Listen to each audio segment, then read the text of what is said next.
ہے اللہ تعالیٰ کی محبت اور قرب حاصل کرنے کا طریقہ کار اور ذریعہ. ہمارے پاس یہ حدیث قدسی کھلی ہے. اس حدیث قدسی کے مطابق اللہ تعالیٰ کی محبت ہمارے ساتھ اس قدر زیادہ ہے کہ اگر ہم اللہ تعالیٰ کی اطاعت کا ارادہ کریں، جب ہم ارادہ کرتے ہیں کوئی بھی نیک کام کرنے کا، تو اللہ تعالیٰ فوراً ہمارے حصے میں نیکی دیتے ہیں. اور دوسری چیز کیا ہے؟ دیکھیں محبت میں، اللہ کی محبت میں کیا ہے؟ ہم نے ارادہ کیا کس کا؟ تو حصے میں کیا مل گئی؟ اس کے بدلے میں نیکی. اور اگر ہم یہ صرف کیا ہے؟ ارادہ کیا مگر نیکی کی نہیں ہے، نیکی کا کام کیا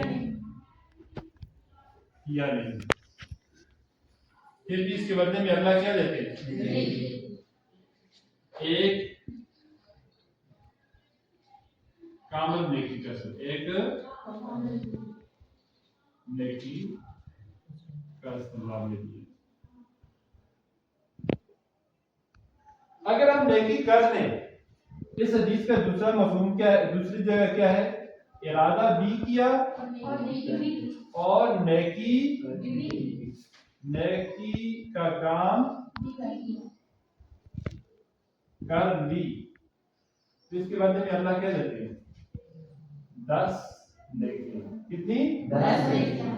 اور اس کا مقام اللہ بڑھاتے رہتے ہیں. 10 نیکیاں ٹھیک ہو گیا، پھر اس کو بڑھاتے رہتے ہیں. آپ کی جو نیک کام ہے جو آپ نے کیا ہے، یہ جتنا احسن اور بہترین انداز سے ہوگا اتنی آپ کی نیکیاں بڑھتی رہے گی، یہاں تک کہ ضعفاً الی اضعاف کثیرہ، بڑھاتے اللہ 700 یا اس سے بھی زیادہ اضعاف کثیرہ، اس کی مقدار کیا کرتے ہیں کہ اللہ تعالیٰ بڑھاتے رہتے. 700 سے بھی بڑھا کے دگنا چگنا اس کا اجر و ثواب آپ کے لیے بڑھتا رہے. اب دیکھیں اللہ کی محبت میں دوسری چیز، اللہ اپنے بندے سے اس طرح محبت کرتے ہیں کہ ایک شخص نے برا کام کیا، برے کام کا کیا کیا ہے؟ ارادہ کیا، برائی کا ارادہ کر دیا، لیکن برائی کی نہیں ہے، برا کام کیا نہیں.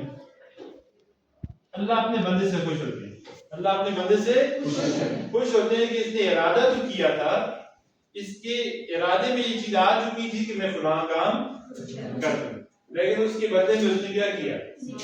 یہ برا کام نہیں کیا. تو اللہ اس کے بدلے میں ایک نیکی دی، ایک کامل نیکی.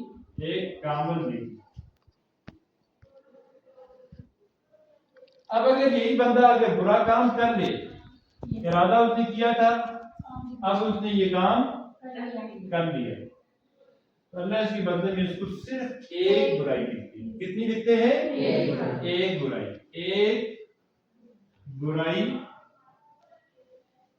ٹھیک ہے، اس کے بدلے میں کیا ہوگی؟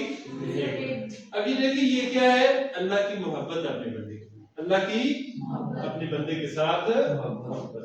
دوسری حدیث میں آپ دیکھیں، اس حدیث قدسی میں کیا ہے کہ جو شخص بھی اللہ کا قرب حاصل کرنا چاہتا ہے، کیا کرنا چاہتا ہے؟ قرب حاصل کرنا چاہتا ہے، تو اللہ کیا کہتے ہیں؟ میں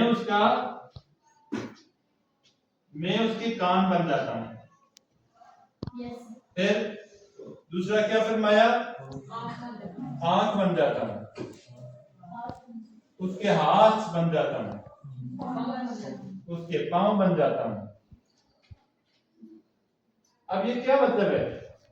اللہ اس سے محبت کرتے ہیں، اللہ اس کے ہر کام میں اسے نظر آتے ہیں، ہر کام اس کی مدد سے ہوتا ہے. اب اس کے کان جو بات وہ سننا چاہتا ہے تو اللہ اس کو سناتے ہیں، اور اس کا یہ کان ہمیشہ حق بات سنتا ہے. ویسے کیا سنتا ہے؟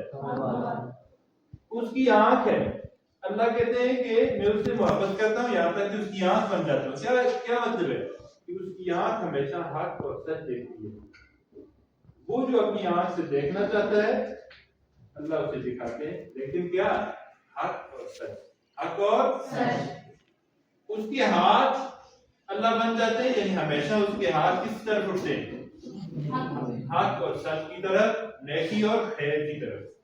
کیوں؟ کیونکہ اللہ اس کے ہاتھ بنتے ہیں. مطلب یہ ہے کہ اللہ اس کے ہاتھوں کو ہمیشہ نیکی کی طرف لے جاتا ہے. پھر کیا ہے, اللہ اس کے پاؤں بن جاتے ہیں, یعنی اس کے پاؤں ہمیشہ نیک کام کی طرف سے, اس کے پاؤں ہمیشہ نیک کام کی طرف سے. ٹھیک ہو گیا جی؟ اچھا, پھر اسی کے آگے اللہ نے یہ فرمایا کہ اگر وہ مجھ سے کوئی چیز مانگے تو میں اس کو ضرور عطا کرتا ہوں. اگر مجھ سے پناہ مانگے کسی چیز کے حوالے سے میں ضرور اسے پناہ دیتا ہوں. ہاں, قرب کا حصول جو ہے, اللہ سے اللہ کا قرب حاصل کرنا چاہتا ہے اگر کوئی, تو اس قرب کے لیے کیا چیز ضروری ہے؟ فرائض. قرب حاصل کرنے کے لیے کیا ضروری ہے؟ فرائض. فرائض کی پابندی. اگر کوئی شخص یہ چاہے کہ میں کیا کروں نوافل اگر ادا کرتا ہے کوئی شخص, مثال کے طور پہ ایک شخص نے جو ہے نا ذکر اذکار کیا, بہت زیادہ ذکر اذکار پہ اپنا وقت کو لگاتا ہے, درود شریف پڑھتا ہے, لا الہ الا اللہ کی تسبیح کرتا ہے, تلاوت کرتا ہے, زبانی حافظ قرآن ہے, یا کوئی بھی ایسا کام ہے جو فرض کے درجے میں نہیں آتا, لیکن اس کو کیا کرتا ہے, یہ اس نے ادا تو کر دیے, اس کو چھوڑ کے اگر وہ ادا کرتا ہے اسے اللہ کا قرب حاصل ہے. اللہ کا قرب حاصل کرنا چاہتا ہے تو فرائض سب سے پہلی چیز ہے. فرائض کیا ہے؟ فرائض ادا کرے گا, اس کے ساتھ بھی وہ اگر نوافل ادا کرے گا تو اللہ کی محبت اس سے اللہ کی محبت حاصل. اور جس کو اللہ کی محبت حاصل ہوگی اس کے بارے میں اللہ تعالیٰ نے کیا فرمایا؟ من عاد لی ولیا فقد آذنتہ بالحرب. وہ میرا ولی بن چکا ہے, میرا دوست بن چکا ہے, اب جو بھی اسے دشمنی رکھے گا میں اسے اعلان جنگ کرتا ہوں, میں اسے اعلان جنگ کرتا ہوں.